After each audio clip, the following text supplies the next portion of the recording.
Couple former Big 12 teams get together on Thursday night in San Antonio when Oklahoma State takes on Colorado.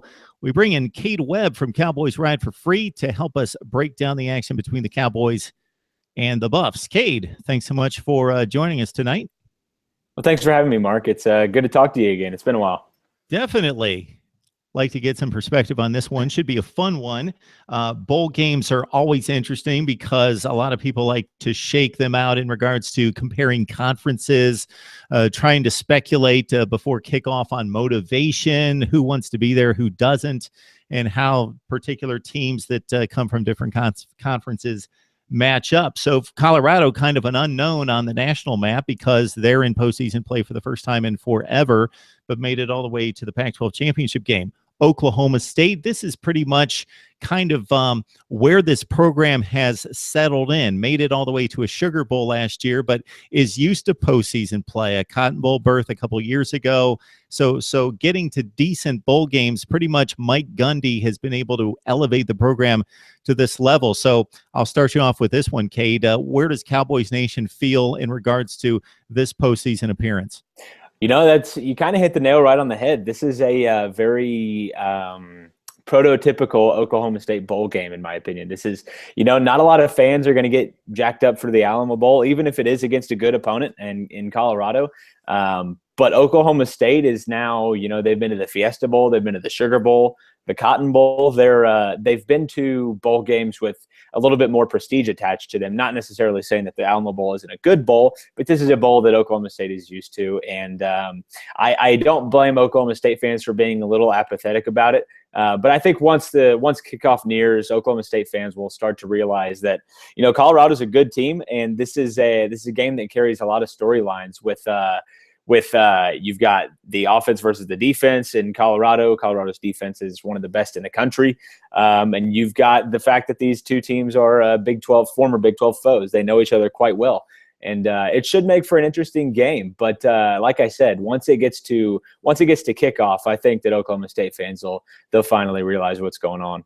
Yeah, and we usually look at matchups, and this is pretty typical where one side of the ball everybody's locked in on because there's a really good offense against a really good defense, and then the other side, it's kind of like those are the two weaknesses, and this is kind of how it turns out in regards to this matchup with the Oklahoma State offense against the Colorado defense.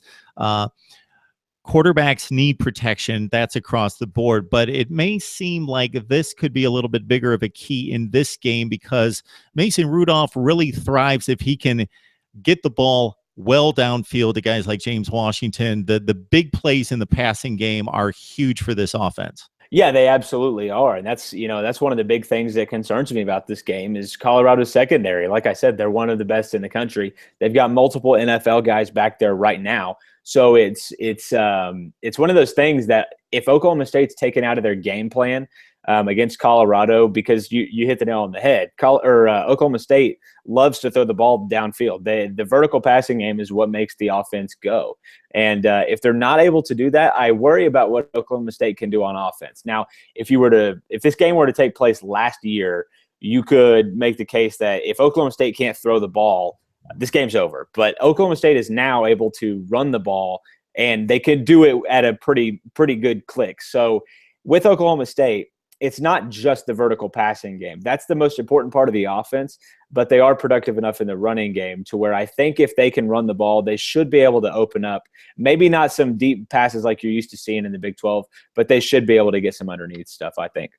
Chris Carson, a senior at running back that we've grown accustomed to, a workman-like guy, but maybe for some people that haven't seen the Cowboys this season, Cade, Justice Hill, pretty exciting kid to watch, 170 pounds, but he ran for 1,000 yards. Yeah, Justice Hill has been maybe the catalyst for this running attack. You could make the case that, and I think there's probably a bunch of different avenues you could take with regards to Oklahoma State's running attack improving this season. The offensive line, they returned 5 starters, so I guess you could say there's been development there. But I don't think the emergence of Justice Hill can be overstated. He's been incredible this season. The first running back to go over 1,000 yards at Oklahoma State since 2012 when Joseph Randall did it.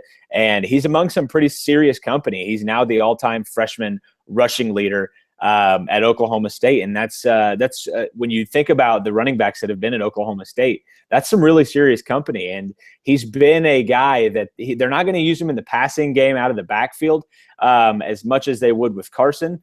But when he runs, he hits the hole hard, and he does things that true freshmen just don't normally do. So with Justice Hill, he'll get the offense going, and he's a home run threat. He can make you pay if you're not disciplined in the run gaps. Jim Leavitt, one of the best defensive coordinators in the country, really credited with a revival of this Buffalo attack on defense. They're led by linebacker Jimmy Gilbert, who has 9.5 sacks on the season and 13 quarterback pressures. So Oklahoma State will have to keep an eye out for him and where he is lined up on the field. Flipping it over, Emmanuel Ogbah obviously onto the NFL, and Vincent Taylor has kind of turned out to be the next guy in place in terms of anchoring this defense.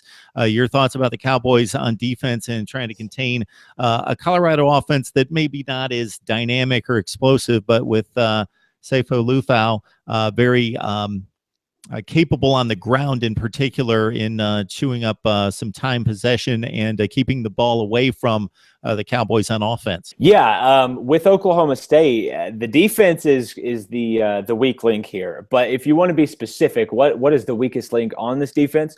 I think it's the secondary. The defensive line at Oklahoma State has never been deeper than it is right now. They're legitimately 2 to 3 deep in some spots, especially at the defensive tackle. So what you mentioned, Vincent Taylor, he's been absolutely incredible, especially for a defensive tackle.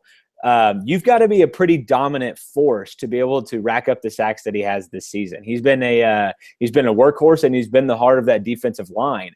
And without him, I think Oklahoma State would have suffered an even worse season defensively than they did. They weren't stellar, but they weren't bad. They were good enough to win, 9 games overall, and they were good enough to get to the last weekend in the Big 12 and potentially win a championship. So, in my opinion, what Oklahoma State does best is they control the running game with their front seven. They try to do that, and if they're not able to do that, and then they have to bring in Jordan Stearns in the run stop, that's when I think they get into some trouble. And if that happens in this game, I really worry about what Oklahoma State can do. And it's not even just because of the offense versus defense side that we've already touched on, but it's the fact that Oklahoma State is already a little bit thin defensively in the secondary. So if you're pulling guys up, I worry about their effectiveness in the passing game.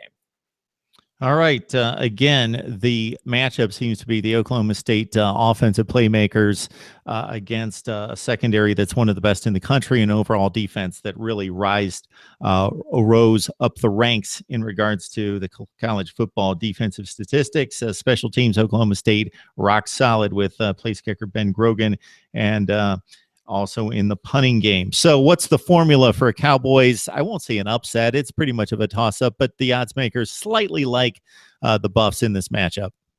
Yeah, they do, and I think for good reason. I've actually watched more Colorado football this season than I have probably when they were in the Big 12. So we all have. They're much better now than they used to be, and they're a fun team to watch. They do a lot of things well.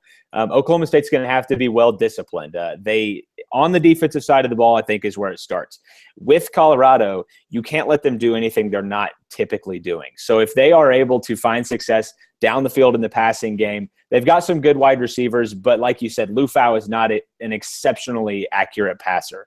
So if you can force him into making mistakes and not necessarily let him do what he wants on the ground, because I think that's where he's most comfortable, at least from what I've watched of him. He's more comfortable running and making plays with his feet. So if Oklahoma State can defend the passing attack with 4 up front and get a little bit of pressure on him, I think they can force some turnovers, because Lufau, he's not exactly Mason Rudolph with the football. Rudolph is incredibly conservative, and he doesn't make a lot of mistakes. So let's go ahead and flip it, I guess, to the offensive side of the ball.